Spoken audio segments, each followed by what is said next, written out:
Today's episode, we have special guest Stephanie bringing the heat with her tips on copywriting. In this episode, she shares her cringe-worthy what not to do in your copy because it's sure to leave the audience with a bitter taste in their mouth if they catch you doing these things. Don't let it happen.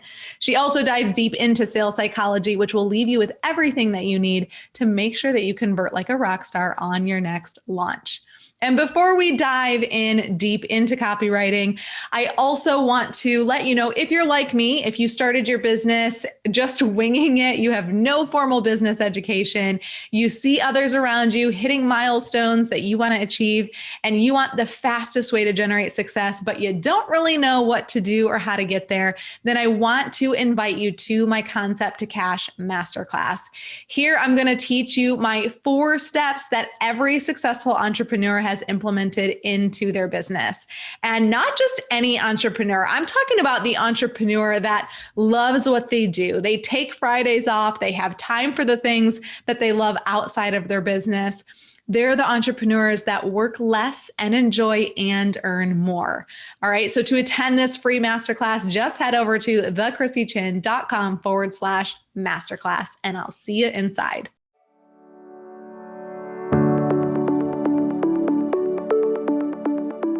You're listening to the Badass is the New Black podcast. I'm Chrissy Chin, your host, here to teach you how to build an online business that you love and in a way that allows you to work a little bit less so you can enjoy a whole lot more. My hope is that you've showed up to today's episode ready to learn something new and will be inspired to take imperfect action in your business right away. I won't make you wait any longer. Let's dive in. Let's welcome Stephanie White to the podcast. She's a word nerd, a Doug mom, and founder of By the Way Creative, a copywriting agency for creative coaches and service-based business women. I had to say mom like you say it because I just love it so much. And that's how you the M-U-M. Yes, love it, love it. Welcome. I'm so excited to have you on the podcast. How are you? I'm very well, thank you. Thank you so much for having me today. I'm very excited.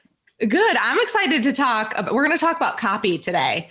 So if you don't know what copy is, well, maybe you would do a better job explaining. I would just say it's the words that you write on things. It's not far wrong, to be honest. It's any of the words that you use in your marketing to promote your business or to explain what it is that you do.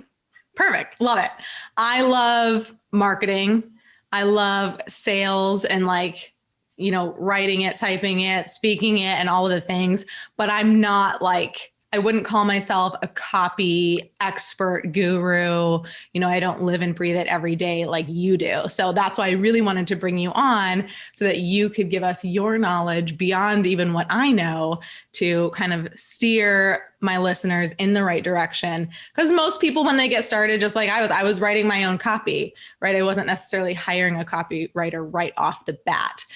So I'm excited for you to give them some nuggets. We're going to talk about sales psychology today.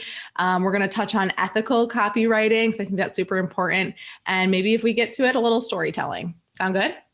Sounds perfect. Can't wait. Perfect. Okay. So let's dive in just a little bit so the audience can get to know you, your background. Have you, grown up and always been a writer and then was like, I'm going to be a copywriter, or were you doing something totally different and then came into this? Let's hear your story a little bit. Sure. So I describe myself as being really lucky because I'm not multi-talented. I actually just have one thing that I'm good at, and that's writing. Started at school, did my exams early for English. Went to college, did all of my A-levels in English as well, did those early, and then went to uni, and surprise, surprise, I did my bachelor's degree in English as well. So when you've got an English degree, you're certainly in the UK, you're kind of limited on actually what you can do. It's quite niche in some ways and broad in others. Marketing, journalism, or teaching, you're kind of stuck there unless you go ahead and do a law conversion or whatever. So tried all 3 of those. Loved all of them, but decided that marketing was where I wanted to be. So I worked in corporate for a year before jumping out and starting my own business at 23. Love it. You're such a baby. Well, how long have you been doing this? It'll be 5 years early next year. Okay. Yeah. You're still a baby. You're much younger than me. I love it. I love it. So, okay. So you kind of just took your strength that you have, writing, and then let it take you where you want it to go. So I love that. For sure. And it started as just like me in my bedroom / on my dining table with just a laptop. And now 4 and a bit years later, there's 7 of us, which is just crazy to me. What started as like a freelance gig is now a multi 6-figure company, which is awesome and very fun.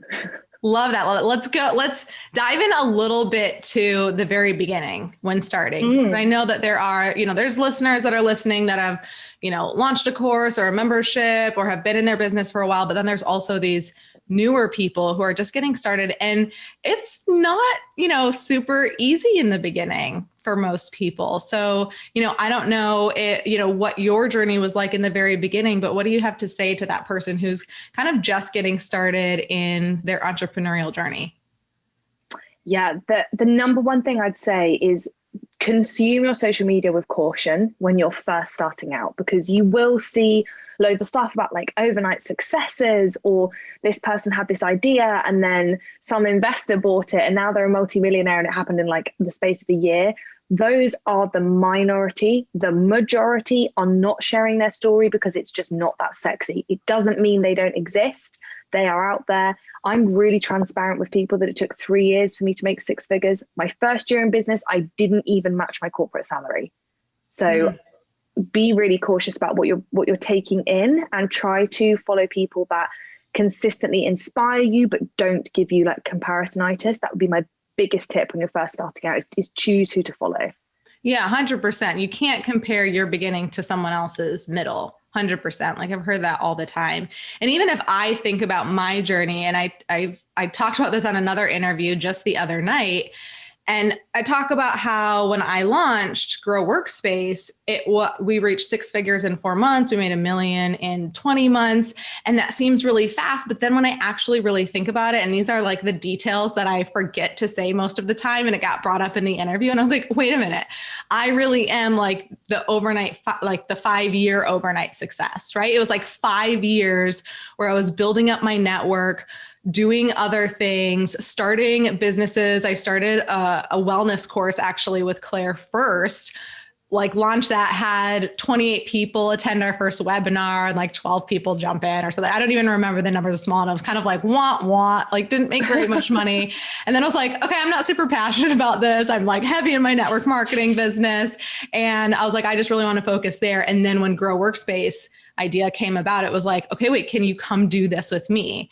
And so it was like, there was failed businesses along the way. Like there was hardships along the way. And I almost forget about that part of my journey and sharing that, because that's the really important part. Because everyone else, I just saw in the Kajabi group the other day, someone was like, does anyone have a story that wasn't like an overnight success that they could share? Or, they're not selling like templates or something B2B that you can just give me some inspiration, because I'm really struggling over here.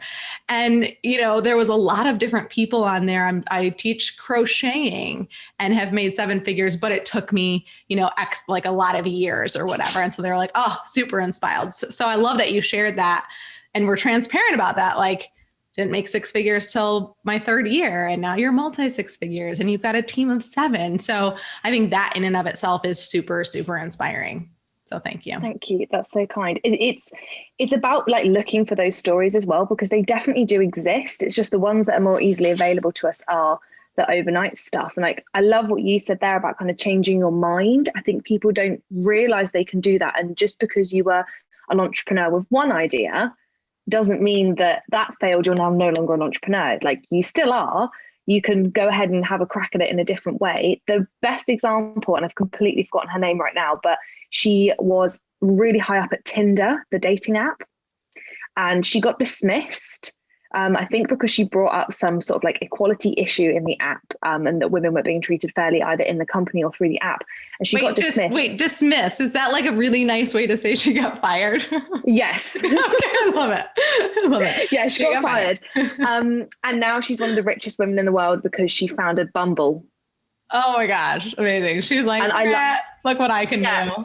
Her story is amazing. So like, you're allowed to change your mind. You're allowed to go, this isn't working. I'm going to have another crack at this in a different way and try again. But often, like you say, people don't always remember to share that part because they're like, well, it's not what I'm doing now. It's not relevant. But that doesn't mean that those stories don't exist behind the overnight successes. Yeah, 100%. And I love that your journey, like I did a bunch of different things. I've had a million ideas. I've started businesses, ended businesses, all of the above. But then you're like, I've always been really good at writing and I just kind of followed that path and this is what I'm doing. So I love that you're showcasing you can start something and just continue with it, putting in the hard work and going with it. And you don't have to switch to something else, like stick with what you're good at. It just took me a while to figure out what I was good at. That was the issue there. Oh man. Okay. Before we dive into copywriting, I would love for you to share just one system or process. Like now you have a team of 7. So super amazing, multi-6-figure business.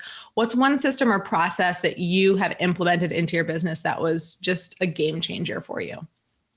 So it's one system, but it's kind of could include many, which is sort of a catch-all. It's cheeky, but I'm going with it. It's basically, if you don't like it, lump it. And when I say that, I mean lump it out to somebody else, right? If you don't like it, or you're not good at it, or it doesn't make you excited, just don't do it. I share with any of my team members that come and work for me, like, if you don't want to do this, you can say no, because if I don't want to do it, I'm going to say no. I've spent hundreds of thousands of pounds on accountants, lawyers, coaches, designers, web developers, anything that I'm like, this just isn't my wheelhouse. I'm not going to do it because there's just no point. I'm not going to make a good job of it. I'm not going to be happy. And the important thing is you started this business to be happy. If you become unhappy in your business, you will not have success in your business and you will not be attached to any of the outcomes that are happening from all of your hard work. So you won't do the hard work because you don't care anymore. So it's a real foundational thing, but it has this huge ripple effect throughout your business if you intentionally or unintentionally make yourself unhappy in your business. Yeah, 100%. That's something that I teach in my Build a Blissful Business course. It's like, build a blissful business. Like, you want something that you love. That's likely why you left or are trying to leave or are doing something else to like feel fulfilled and passionate. And so 100% I agree. Like, the second you can lump it, pass it along, have someone else do it, you get to stay in your zone of genius. And I love what you said about telling your team, you know, if you don't like it, tell me. You're allowed to say no. And I think that is super important. That's how you get lifers in your business, I think, is because people, again, you know, are you trying to leave your job? Why don't you like it? You're doing something that you don't love. So I think if you can get people who are doing something that they're really good at and they really enjoy doing it, they're not going to want to leave. And if you show them your appreciation and all that, they won't want to leave. And so that's definitely something that I try and do too, is like, find the piece in your business that they will really enjoy doing. And sometimes that means you have like not many full-time people and you have a lot of people doing little things, but I think it makes a world of a difference in your business. Yeah, 100%. And I know we're going to touch on like ethical copy later, but ethical running of your business is something that's super, super important to us by the way. And that's why we try really hard to like ask each other, like check in with each other. Are you okay with what you're doing? Do you not like elements of this job? If it's one of the girls that writes copy alongside me and they're like, I don't really like this client, or I don't really think I can do the best possible job for this client, I'd rather work on that one. Then we have an open discussion about it, because at the end of the day, happy team members means better service for your clients. It's the same thing as doing something that makes you unhappy. Forcing people within your team to do stuff that they don't want to do is exactly the same as you doing it. The knock-on effect means less success in your business, less happy clients, less turnover, et cetera, et cetera. Yeah. Even I was interviewing someone else for a new contractor spot in Grow Workspace the other day. And like, after we met and I, you know, got to hear from her, and then I explained more about what she was doing. And I was like, okay, before we move on, like, are you still interested? Like, now that you know more, are you still interested in what this entails? And she was like, yeah, definitely. I was like, okay, let's not waste any time if you're not really interested, if it's something you're not going to like doing. So if you're on the other end too, if you are providing a service to someone, you know, and you aren't liking it, like, be open and honest, right? Yeah, 100%, 100%. Love it. Cool. Okay. Well, we could dive into ethical copy first. Yes, let's We go already there. mentioned it. Let's save the goods for last. The sales psychology. You guys are going to have to stick around. Well, this is juicy as well. This is juicy. All right. Tell me about ethical copywriting, because I think I have an idea of what you're talking about. Like, I know what ethics are, I know what copywriting is, but I want to know all of the information in between. Yeah, for sure. So this is ethical, like copy, contravening the ethics of copy is a bigger thing in the service space and the coaching industry really than anywhere else. Like, we used to see it on billboards and stuff, but we probably didn't recognize it. It's transitioned into digital marketing and into the way we speak in the online space really sneakily without us even noticing that it's happening. And the sad fact is there are some coaches out there that are advocating for these kind of tactics for people to use through copy. And I always say to people, if you're good at writing copy, it's like you've got a magic wand. Use it wisely. Don't go around like encouraging people to do stuff that's bad for them or bad for the environment or whatever. And ethical copy is where this kind of starts. It's inciting people to do things through like not so savory means. So I've got some examples to run you guys through. And as soon as I say them, I reckon listeners are going to be like, oh, I've seen that. And it's going to really like turn them off now. So fake scarcity is a big one. That's basically saying like on your stories, there's only 2 spots left for this coaching program, when realistically there's actually like 5. You're just trying to get people to jump in, so you pretend that there's less space. Someone could be counting and someone could end up in your coaching program being like, this isn't full. Like, she said she's only taking 10 people. There's 25 in here. So right. Fake scarcity is one. If there are limited number of spaces left, shout from the rooftops, but just don't lie. Yeah. Yeah. Same thing for fake urgency. I see this one a lot, and I've actually seen it in copy templates as well, which is saying fake urgency. I am never running this program again. This is your last chance to join this program. There's 5 days left and I'm never running it again. When you know full well you're gonna run it again. So you've already got it on the calendar. You're like, next quarter, relaunching. Yeah, exactly. And I've seen this one loads of times. I like have spotted it in a couple of coaches as well, where I'm like, you definitely said you were never selling that again, but here we are. So that's another one. Again, people will spot it. Tying in a little bit with that overnight success is this story of like debt being a rite of passage to entrepreneurship. And I see this, and it's fine if that is your story, right? If you did come from a place of like massive debt and you built yourself out of it, like kudos to you, you're amazing. But I often see it in a way that when it's a high ticket program, it's kind of suggesting if you were to go into debt to buy this high ticket program, that's cool because debt makes you a better entrepreneur. It's like, let's not go messing with people's finances. It's not cool. Yeah. Yeah. No, I don't like that one. That one made me feel really icky inside. Yeah, it's a bad one, and it happens less, but I still see it. The one that I literally see all the time, everywhere, and I think people don't even realize they're doing it, is mindset manipulation. So we're obviously very tuned into mindset these days. We understand how it works. A lot of us do NLP and things like that. Mindset manipulation is suggesting to somebody that if they don't invest in their business or they don't spend this amount of money, then they just can't be that committed to their business. Like, this is the only thing that's going to get you from where you are to where you want to be. Yeah. It's super dangerous. We don't want to push people into joining programs and services. We want good fit people to join something because they actually feel like they'll benefit. I don't know. Do you think you've ever seen that? I don't know if I mean, like, maybe not clear as day, probably for me seeing that over, but I can understand, like, and you don't want to do it because like you said, you want the right people in there. If you do that with someone, they're not really going to be happy. They're probably not going to generate the success because they were kind of forced into it unknowingly, and they're going to be either a problem client or student. And, they're just not going to have a good time. It's not going to lead to a good review probably. So yeah, I think 100% just being, like letting people do their thing. And that mindset, like as the coach doing that, that's not an abundant mindset. right? That's like, I need more clients. I have to do whatever I have to do to get their money because I have to make it and, whatever. And that's not the mindset that you want to have, right? I don't think long-term, I don't think that kind of person will be very successful in their business. No, it's not healthy for them. And it's not healthy for the people that they're encouraging to work with them. There's two more that I've written down for you guys. Financial deceit. This one, again, is tied in with that overnight success thing. So when people talk about a figure without actually clarifying where that came from. So we made $1 million, but they spent 750,000 on ads and marketing. Sure. That's kind of deceitful. Talking about figures in your business that are actually turnover, but you kind of make it sound like profit without expressively saying that. So it's just sort of alluded to.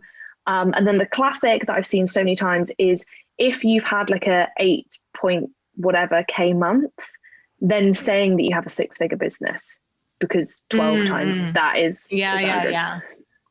That one I've seen a lot, and I'm like, no, you have a 6-figure business when the turnover for the year says 0,0,0,0 on the end. Oh my God. Okay. So that made me think of when I first launched Build a Blissful Business. I was like one course sign up away from 10,000. I was like 900 or 9,000, like 800 something, whatever. And I was so bummed because I was like, I can't say I had a 5-figure launch. Like I was so mad. And now I just say like, I always basically just preface with, I almost had a 10K launch. Like I was one, person away or whatever. But I'm that kind of person that like, I can't say it if it didn't happen. If it's not true. But I was like so bummed because it sounds more powerful, like 5K launch. But I absolutely love the honesty that you had in that. Like I was one person away. It's like when you get an A grade in an essay and you were like 2 marks away from an A star or like an A+. You're like, you will tell people, like, and you should tell people I got an A, but not like an only just A. Right. I got like a nearly A star A. It's really important, this. I didn't skim by like a 4-figure launch, but it wasn't 1,000. It was like 9,000. The other end, 600 and whatever. Right. Exactly. No. And then, oh shoot, I was going to say something about the one you said before. What was the example that you said before? Like $1 million, made $1 million, whatever. And I said, made $1 million in 20 months. Now at the time, our profit margin was 80%. So it'll be like super transparent. We were spending 20%, like, oh, big thumbs up. Okay. If you're watching on YouTube, you got to see the big thumbs up. But shoot, what was the point that I was going to make? I have such squirrel brain. Oh, so when people do say that, like I've made $1 million, I've made $10 million. I always think in my head, okay, but what was your profit margin? Right. Yeah. Like I always think that like, okay, I don't really care like how much revenue, like, even though I'll say, sometimes whatever, multi-7 figures, but I always want to know what's your profit margin on your business. Cause like if someone opens a restaurant, I was like dumbfounded when I heard this, and I can't remember exactly, but it's like, if you're making like 10% or 16% profit on your restaurant business, like it's such a tiny percent. I'm like, why would anyone open a restaurant? Like I'm over here making, like depending on the month, 60 to 80% profit margin. Like, why would you even do that? But most businesses do make a really small percentage, 10%, 15%, 20%. And because they have all of these costs, especially brick and mortar. But that's why I love the digital. I was going to say premises. Yeah, with digital space, the biggest thing that we don't have to pay for is premises. And that's a huge, huge expenditure. And product-based businesses as well, like they spend loads on R&D, they spend load on suppliers, logistics, there's all these other things. In digital businesses, like we do need to be honest about what the profit margin is, because it could... People could be thinking absolutely anything. So you just need to be super transparent about it. Yeah. Love it. All right. You guys get all your ethical tips there. So now I've got one more. I've got one more. Oh my gosh. Amazing. I'm so sorry. I got one more. I've got one more. We can't leave it out. This is a quick one. And I'm hoping that lots of your audience will already be really, really aware of this. But the final one, and again, prolific in the coaching industry, is appropriation.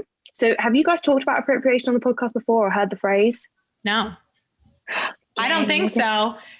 I always say that when people say like, oh, have you heard of the 10 branding things? And I'm like, no. And then they start saying it. I'm like, oh yeah, I just didn't know. Yeah, I just didn't know that's what it was called. Yeah, so basically appropriation is borrowing phraseology or colloquialisms, words, phrasing from a culture that is not yours. Okay. So We have the Black not Lives talked about it.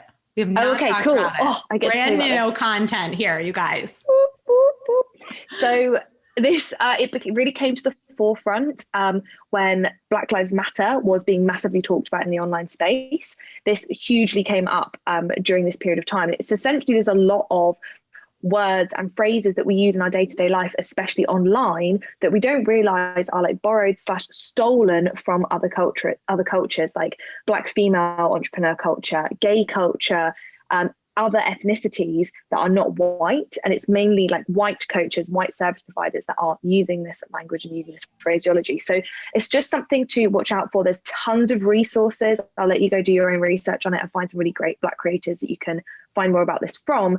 But I would encourage you to go and look up an appropriation glossary and just sort of like sense check some of your copy and ensure that you aren't using these phrases as well. It's just one of those things that you've just got to get done, guys. You just have to do it. All right. I love it. I'm glad we snuck that one in there. Perfect. Okay. So you guys know more about ethics with your copywriting, especially as if you're going to be doing your copywriting at first, super important. And then if you're hiring a copywriter, they might not have listened to this podcast or be following Stephanie for all this information. So if you're getting copy back, read through it, make sure they're not doing these things, right? And I suppose that's something you could certainly ask your copywriter that you're hiring, like, hey, do you know much about ethical copywriting? And they're like, then you can be like, listen to this podcast with Stephanie and Chrissy, right? Pass it along.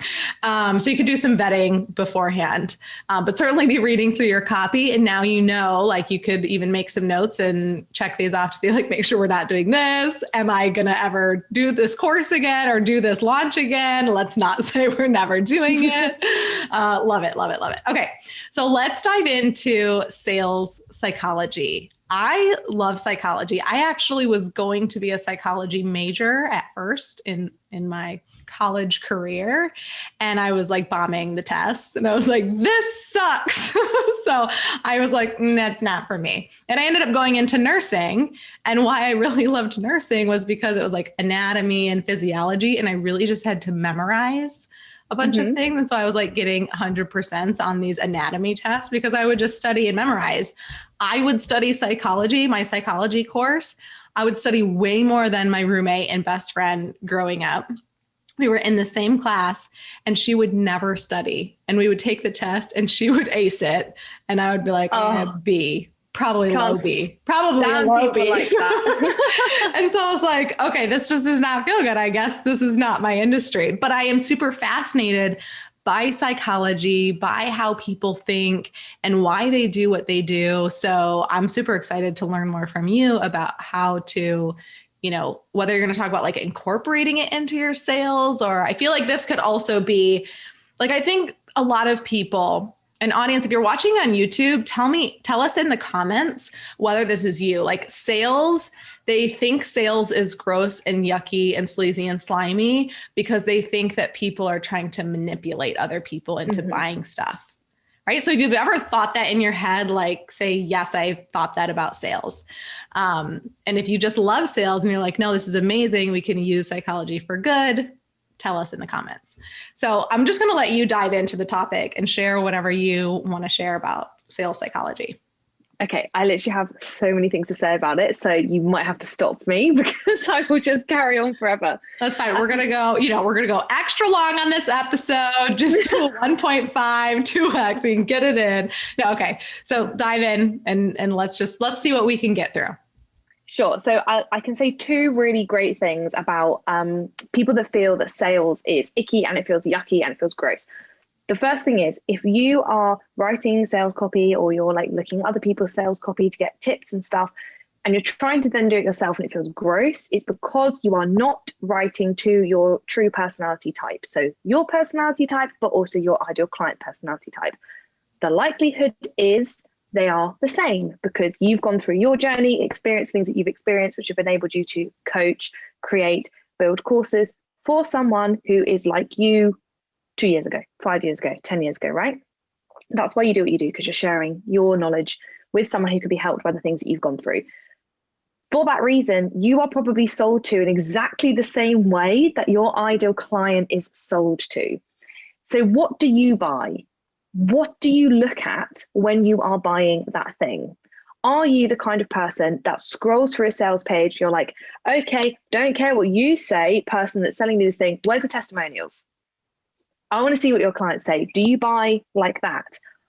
Or are you the kind of person that scrolls down to the list of everything that's included when it has the little brackets next to it saying like, this template, $97, this course, such and such dollars. Oh, add it all together and you're getting the whole thing for $239. Are you that person? Are you sold to through metrics, through numbers, through monetary value? Are you the person that scrolls straight to the about section on someone's website? Like, who are you? Tell me your life story. I can't buy from you unless I know what your dog's grandma's stepsister is called. How do you buy? And then think about those things and putting extra emphasis on those within your copy. There's a really good, very old model called the process communication model. It has 6 personality types under it. You can spot yourself probably in one of those 6 personality types and then use that to really gear your sales copy, really gear any copy you're producing when you're trying to incite some action towards that particular person. But start with you, then start looking outwardly to things like the process communication model. So that's one thing. Okay. That's one thing. I feel like I have a question about it. Go on, ask me a question. Okay. I love questions. So the question is, so you said focus on you, but then should we also be mindful that there are other people that are going to be looking at our website? So we need to make sure that we are being thorough in we have an about section in case we get that person that's like, I must know who she is. And, her dog, sisters, moms, aunts, step brothers, whatever before. Or are you saying this because like we will mostly just attract, it won't matter as much and we'll attract people like us, but then we'll get the stragglers in that are like, okay. Yeah. Include all elements of selling, like pain points, results, focus, metrics, testimonials, one-liners, all that. Include all of that stuff. But knowing particularly how your audience is sold to is going to help you externally to like just your website and your sales page. So if you know that testimonials are really, really important to your audience and that's how they buy, when you're doing a launch, your Instagram captions and your emails and things are going to be much more testimonial focused. The same thing for the order of your sales page. What do they need to see first? Because there's lots of like templates and formulas and stuff for how a sales page should go. And that's to make sure that you include all of the things, but they don't necessarily need to be in that order. If your audience are sold to in a slightly different way from like an accountant's audience is not going to be sold to the same way as my audience is. Sure. Because my audience is very creative. An accountant's audience is like analytical. So they're going to be sold to in different ways. So it's more about where you put your focus, not it's the only thing you do. Gotcha. Okay, that makes sense. And then I know that someone out there is thinking this because I've thought it before as well. When you're just starting and you don't feel like you have testimonials, but like, okay, that's how I buy and I know I need them. What's your recommendation for people that don't feel like they have testimonials yet? Because let's say they've never launched this program or this course. Yeah. So firstly, if you've ever sold anything before, if you've done one-to-one coaching, for example, but this is your first time launching a group program, you can still use a testimonial from your one-to-one coaching on your group program page. If you want, you can put like Angela, one-to-one client. But if she's mentioning in her testimonial something that is included in this group program, which it's coaching and coaching, there's going to be crossover, you can definitely do that. You can also use beta testers. That's a really good way of getting some really good testimonials. Reach out to people that you're like, look, you're a really ideal person for this. I'd actually like to offer it to you for free in return for a video testimonial, honest thoughts on what you think about this. The other thing is like screenshots of messages that you've had. So if you've had like micro transformations with somebody, maybe on a power hour or just through Instagram DMs, or you've helped someone with something, ask their permission if you can use the screenshot. You can use those on your sales page as well, or in any of your sales collateral, and you can state what it was you guys were talking about. And if you're explaining to people this is a new program, they're going to know that those testimonials aren't from this program, but they're about you as a person, so you still have the right to use them. Okay, perfect. I was hoping that you were going to say that, because that's definitely what I did when I first launched Build a Blissful Business. It was like, no one's gone through this, but I had worked one-on-one with people. We had worked on, their messaging, branding, finding their ideal clients, and so it was just kind of more of how I helped them and served them, which still applied to the course. So it was super helpful. I didn't have a ton, you guys. I think I have like 2. But it's like better than nothing, right? Yeah, for sure. Well, when I launched Wake Up and Smell the Copy, my course, I had never run a course before. So I used feedback from clients about how much easier I'd made their life by writing their copy. I used that as my testimonials because it's social proof still that I'm really good at what I do. It just wasn't necessarily testimonials for the course. Now we have testimonials for the course. So I swapped those out and replaced them. For sure. Another one that I use, I did have a few more. I did a workshop, but we were talking about transforming your social media bio to attract more of your ideal client. And that's talked about and taught in the course as well. And so some girl had a great transform my bio, and I had 6 new followers that I looked at and seemed really like ideal client. So I was able to grab that, like you said, grabbed that message, got permission from her because I wanted a picture to go with it, because I love pictures with testimonials. Like, I want to see the other person's face, right? Yeah. It makes me feel like you're less. That's one thing maybe that we didn't talk about in ethical copywriting is don't make up a testimonial to make yourself look good. That is not actually no one said it. It's like a fictitious person like Sarah. Yeah, that's no. I didn't even think about that, because I wouldn't even think about doing that, but I'm adding it to my list. Adding it to your list. So that's why I love pictures. So I'm like, okay, this is definitely a real person. Like, you totally could have just made that up, if there's not. So got permission and, but used it as there. It wasn't for the course. It was for a free workshop that I did, but that taught the same thing that I was teaching in the course later on. So, okay, perfect. Testimonials. Love it. For sure. Same with freebies as well. If people have an amazing response to a freebie, you can do that too. Then the other things, we kind of talking about things in your DIY copy that you can make sure you kind of don't mess up and don't stumble across when you're starting out by yourself. One of the things that I see a lot of newbie people doing is they focus real hardcore on the value of the thing that they're selling. So it's got 5 calls, it's got 6 hours of support, it's got Q&A, it's got feedback, it's got all these things, right? They focus really, really hard on all of the stuff that's included in the course or the program. That is great. Okay. Those things are really, really, really important. No one actually cares about that. No one actually gives a monkeys about any of that stuff. They're like, okay, cool. But what are those calls going to do for me? How is 6 hours of time with you going to change my life? And the thing I tell people when I do trainings on this is nearly everything we do, everything we sell in the digital space, every service that you buy, every coaching experience that you have, particularly this industry, is designed in the end to make you more money. It might be makes you more money because it makes you less stressed, and then you have more energy, and then you can put more time in your business and you make more money, blah, blah, blah. End of the day, pretty much everybody wants more money. The thing that's different and the thing that you need to find out about your ideal client is what they would do with it. So when you're talking about the results of your program, it's not just the emotions, because yes, emotions sell. That's true. It's really important. But actually, we all have to pay the bills and we all have to live.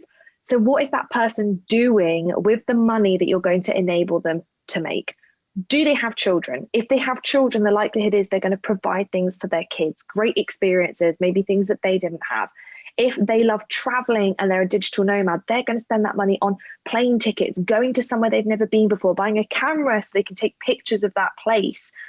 Looking at your audience, what are they going to do with the money that you are going to enable them to make? And that's super important to talk about in your copy, because it makes it so specific, like the sales copy you've written is just for them. Mm-hmm. And you're going to create this really lovely connection. It's not manipulation. It's literally telling them you can have the things that you want in life. It's motivation over manipulation. Yeah. And if you guys have been listening to the podcast, you've heard me say, if you speak to everyone, you speak to no one. And so I know even I've fallen victim to how scary it is to talk to one very specific person, your ideal client, because you're but then I'm leaving out all these people. But what it does is what you said, they're going to think you're speaking right to them. And that's what's going to get them to make that decision and be yes, I'm in. The last private client I signed, we're literally the same person.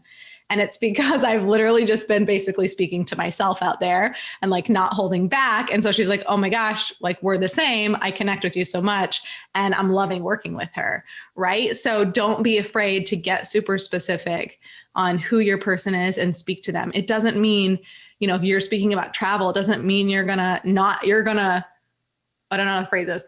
Someone who may not like travel might still sign up with you, even though you said, or buy your thing, even though you talked about buying a plane ticket and they're like, I don't fly anywhere. It's not going to not have them sign up, right? Yeah. It doesn't have a negative effect, but it has a massively positive effect for the right person that it does resonate with. Yeah. I want to go back to the statement before that you said, when you talked about, saying, Q&A, monthly training, again, that's great because people do want to know what's included, but it's not going to get them to know if they really want it and need it. And I have a personal example, and I learned more about this when I was doing my low ticket offer, my scalable podcast system. And so I'm giving you a system so that you can just show up, record, and be done for your podcast. And so my very first thing that I was highlighting was I'm giving you the system.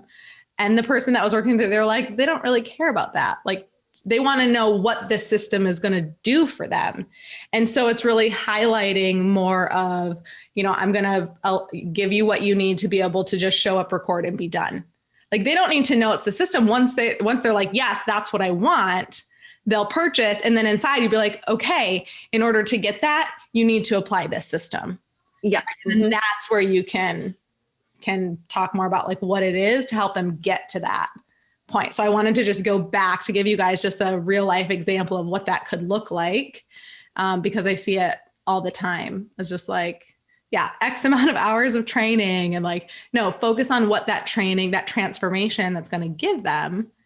And then, for the people that do need to know and want the numbers and make sure they're going to be connecting with you, have that on there. But yeah, definitely the transformation. Yeah, but in my whole nearly 5 years of doing this, I think I've had 2 people ask me what the average word count is for something that I'm writing. They're like, what's the average word count of a sales page? I'm like, why do you care? It's gonna be what it's gonna be as I'm producing it. I'm not gonna say to you, yeah, it's gonna be 3,000 words, because there could be 3,000 words of rubbish. Right. That's not important at all. Those finite details of things, they're just not important. They're part of the picture. But what you actually want is a sales page that works. That's kind of more important. Right. My question is what is your percentage on conversions on the copy that you write? If you were to know that metrics, right? Exactly. That's a much more important thing than the word. Unless you're writing a book, then I did learn that I think it was at 20,000. I can't remember what the break is, but it's as soon as you hit a certain number of words, the book ends up being bigger because of whatever, the binding or the printing. Yeah. Because of the binding, it has to be bound a different way. So then all of a sudden your book looks way bigger. So it's authors are make sure you're hitting, X amount of word count or whatever, but we're not writing a book here, you guys. No one will read your sales page if you're writing a book.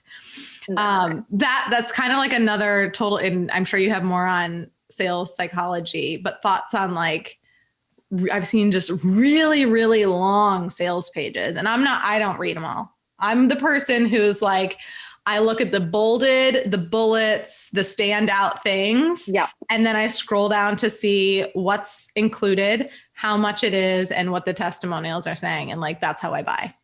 Yeah. Mm-hmm.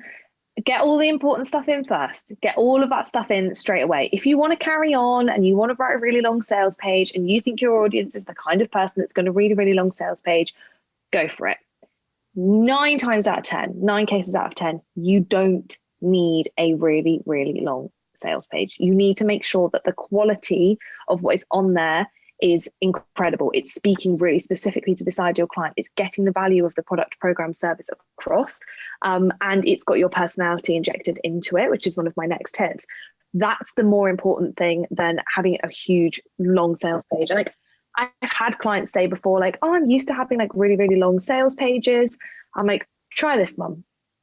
Just do it. Just do it my way. Please just do it my way. Because I promise you it's not to do with the length. I promise you that one wasn't converting. And it's nothing to do with the length. It's everything to do with, have you got the quality in the copy? Just give it a whirl and compare the conversion rates for me. I promise you. Yeah, 100%. All right, let's talk about personality. Yes. So this is like, it's kind of like a branding tip, but it works so well in sales and people disregard it all the time. We talk about know, like, and trust factor, right? Everyone knows know, like, and trust factor, but you're like, oh yeah, it's about like being you and like showing up online as yourself, blah, blah, blah. Yeah. Okay. It's kind of about that. But what it's really about is becoming memorable. We trust people that we've seen multiple times, that we remember, because if you've committed somebody to memory, there was something about them that really, really like turned you on, resonated with you, made you want to be around that person.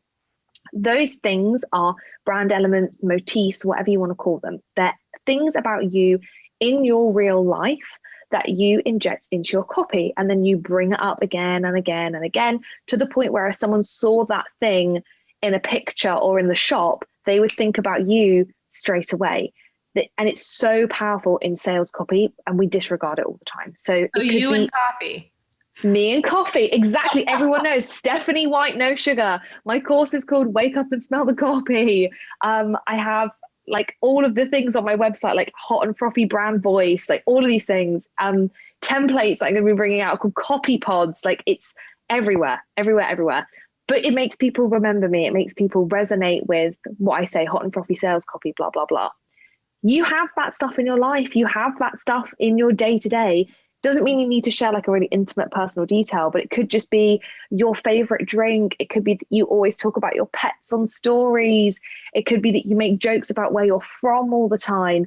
Anything like that you can start tying your business to, that you can start making your sales copy funny, full of puns, full of jokes, like little clever plays on words.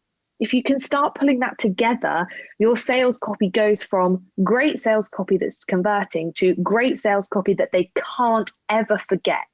Then they want to tell people about you. They want to share something funny that you put on your page or whatever. And it becomes this whole thing. You build a brand that people want to buy from, rather than just having a one-off service or product that has very good sales copy around it. Good. Love it. Love it. Now I'm just coffee and dogs. Like, what are my things? I've just been talking about the lake house a lot and being out on the boat. But I do get people that connect with me and they're like, oh, like we have a boat too, or, so it's, But doesn't it tie in with your message, blissful business? Yeah, 100%. Yeah. So that's the important thing. Like coffee ties in with my message, very energetic, very quick, very fast, very punny. That's my vibe. So what is there in your life that you could include in your copy that not only resonates with your ideal client, but also puts across this kind of image of who you are and what you're like? Love it. Love it. Guys, these are good tips. I hope you're taking notes, writing it down. And I hope you're not listening at 1.5 or 2 times speed, because my voice is going to come out hella quick if you're doing that.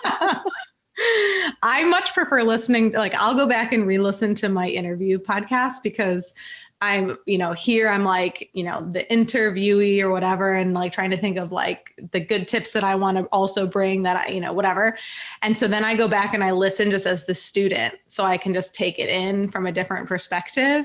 And I have to listen to my voice sped up, or I think I'm super boring. So I prefer to listen to myself at 1.5. But you might have to listen to it a little slower with Stephanie on this episode. No, I love it. I love it. All right. Any more little sales psychology tips that you want to throw at us before we kind of wrap things up? /2. Okay, maybe 2. Yeah. Maybe there's 2. Okay. Asking questions throughout your sales copy. You're not dictating to somebody. You're not just telling them what you're offering them. You're asking them questions. I used to have cubicle fever and wish that I could be sitting on a beach, sipping a pina colada, making money in my bikini in Bali. But you already know what I mean, right? Ask questions. Make the person feel that they are part of your community, that they're part of you, that you understand them. And then the other one is using the power of 3. So this is a really common sales psychology thing, but people forget it, or they don't know how they could use it in their actual sales copy. Our brains go 1, 2, 3, many. So we joke in England, particularly, that when you go to the shop, you can only remember to get bread, milk and eggs. Mm. You can't remember anything else. You always come home without toilet paper. So we have this joke. That's because our brains can attach to things that come in threes. When you're talking about your program and you want it to be memorable, like we talked about earlier, just focus on 3 really amazing results. So the business course to help you scale to 6 figures, build a team that you love, and have every Friday off. I don't know, whatever. Love 3 things. So using 3 things all the time, wherever you can. Love she it. said saying 2 things. I should have followed that up with the 3rd tip, shouldn't I? Right. No, that was good. Okay. I'm going to remember those as well. And I literally just popped into my head as I'm working on revamping my website in the front page. There's one section where I'm highlighting like the work with me offerings. I was like, well, right now I have 3, but soon I'm going to have 4. So they're side by side. If we have 4, that's really going to mess it up. So should we stack them? And now I'm like, nope, we just need to stick with 3 things. And maybe there's a button for, to see all the ways, like click here and see more. And then it's another page with like the different things. So yeah, for sure. Keep it 3. Love it. Okay, perfect. I hope you guys are getting as many good tips for your business as I am for mine. This has been absolutely amazing. I don't think we have time to dive into storytelling, but we kind of touched on it a little bit earlier. Don't leave out, the vulnerable pieces of your story. And, even if you're like me and you kind of forget those pieces, try and think back, like, has it always been rainbows and butterflies? Like, what are the things that I can share that are real life about me, so that people can connect with you better? So we kind of talked about that a little bit.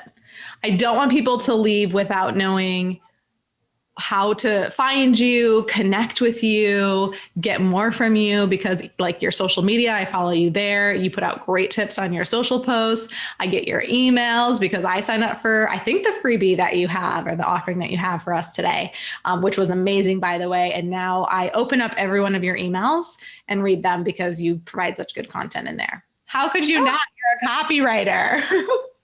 Thank you very much. It makes me super happy. Well, yeah, I would love for your community to come and join me, to come and pick up some more copy tips and let me know how they're finding the stuff in this podcast that they have implemented themselves. So it's at By the Way Creative on Instagram. That's where you will find us. And shall I tell everyone about this freebie that I didn't realize you downloaded it? I'm very happy. Shall I tell Yes, you should, because I was like, dang, these are good. I'm definitely using these. Absolutely. Awesome. So when you head over to Instagram, if you head to the link in my bio, you will see a link for 38 caption prompts and CTAs. So it's a PDF download. It looks really pretty, but more importantly, if you are struggling with telling your story on Instagram, getting out there and sharing some of the stuff that we've talked about today, like pieces of your history, the results that you have provided for clients, then I really urge you to go and have a look at these. It's not like, a download with millions and millions of caption prompts. It's succinct, they're split into specific categories, and they're all really, really effective. So you're not going to get overwhelmed with tons of caption prompts, 38 of them, but I promise you they will make life on Instagram much more palatable. Love it. Love it. You guys go download it. It will also be in the show notes of this episode. So if you're on YouTube, you're going to have to hop over to the website on the show notes, or we'll just stick it in the little section in the bottom. We're smart. We can do this, right? So on the show notes, on her Instagram, but in case it's not there, after a period of time, you switch out your freebie, it'll be in the show notes. So you guys can grab that there, but don't wait, grab it right now. Stephanie, thank you for coming on here, hanging out with us. I've hired Stephanie for copywriting. I'm super excited to continue to work with her. And, the work that she gave me was phenomenal. And so I was like, I just have to bring you on the podcast to chat so everyone else can get your amazing advice and tips. So thank you. I appreciate you for being here and spending the time and sharing all of your knowledge with us. Thank you so much for having me. It's been amazing. And yeah, if you have listened to this at 2 times speed, I'll pray for you. Love it. Love it. All right. We'll see you guys later. Remember, until next week's episode comes out, channel your inner badass, take imperfect action every single day. Until next time, remember, done is better than perfect, my friend, and to channel your inner badass and take imperfect action every single day.